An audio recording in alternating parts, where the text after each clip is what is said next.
Сәлеметсіздер ме? Мен қазақ тілі мұғалімі Оңғарова Гүлмира Габдулхамидқызы. Тақырыбым неліктен әділ болу маңызды. Қымбатты балалар, ертегілер бізді адалдық пен шыншылдыққа үйретеді. Сондай-ақ бөтеннің затын алмауға шақырады. Бүгінгі іс-әрекетімізде ойнай отырып, өмірлік жағдайлар арқылы дұрыс таңдау жасауды үйренеміз.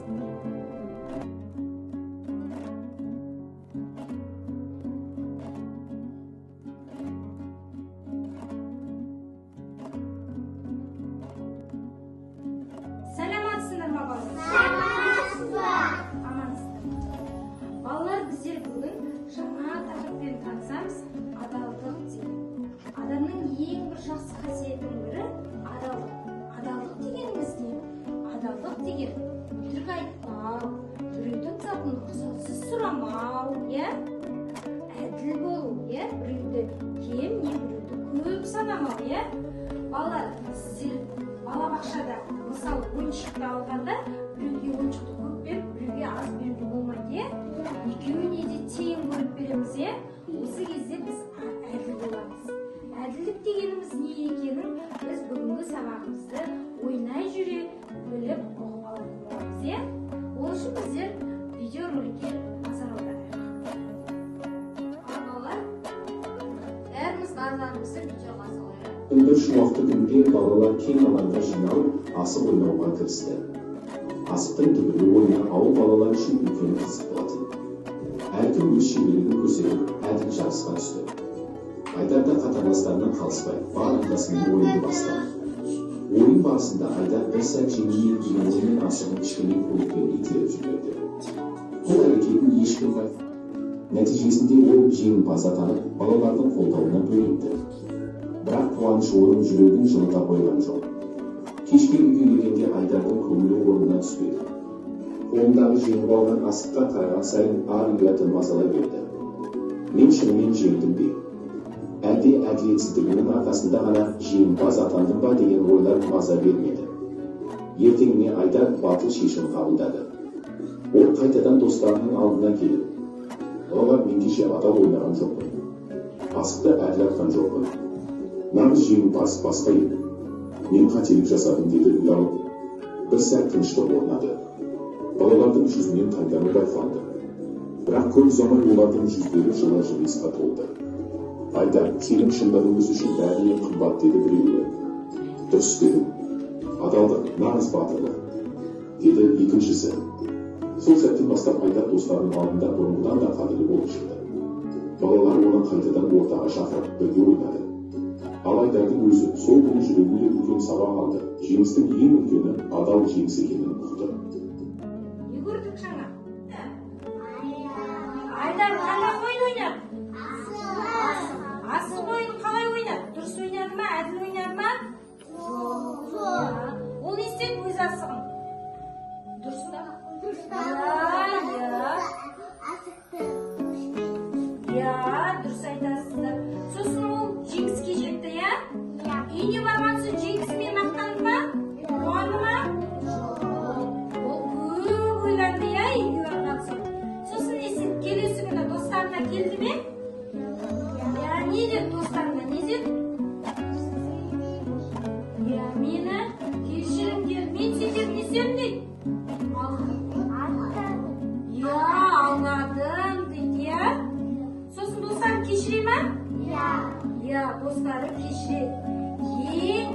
Жеңістің ең төресі адалдық екен, балалар. Адалдықпен жеңген жеңіс екен, балалар? Орман патшасы, аң патшасы арыстан бар ғой? Білесіздер ме, аң патшасы арыстан білеміз ғой? Арыстан орманнан адалдық дүкенін ашты. Бұл дүкеннің басқа дүкендерден айырмашылығы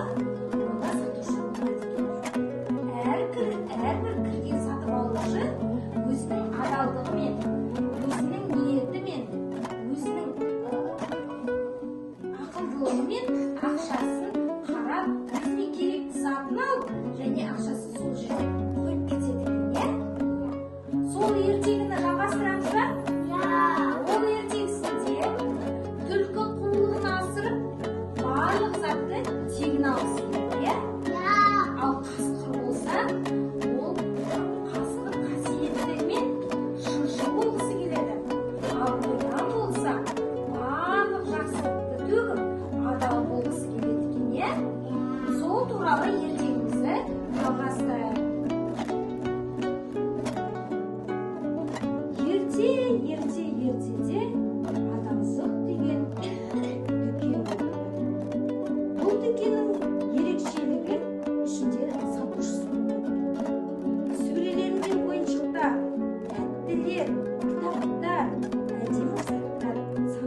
сөреге қарап тұрып, түлкінің қасына жақындап келіп, Бірақ адалдық дүкенде тазу ғой. Біз адам болуымыз керек. Өзіне кейіп жатындығын алсаңшы. деді де түлкіні сәл ойландырып қойды. Етті көріп қатты қызығып кетеді.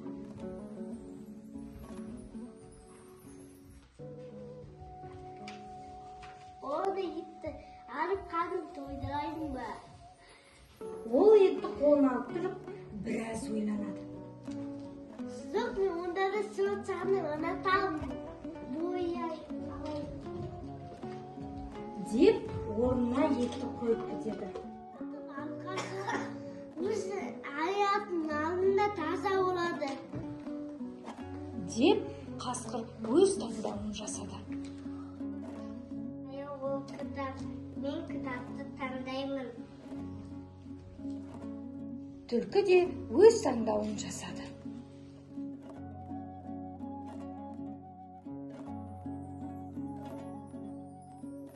Адал боламын.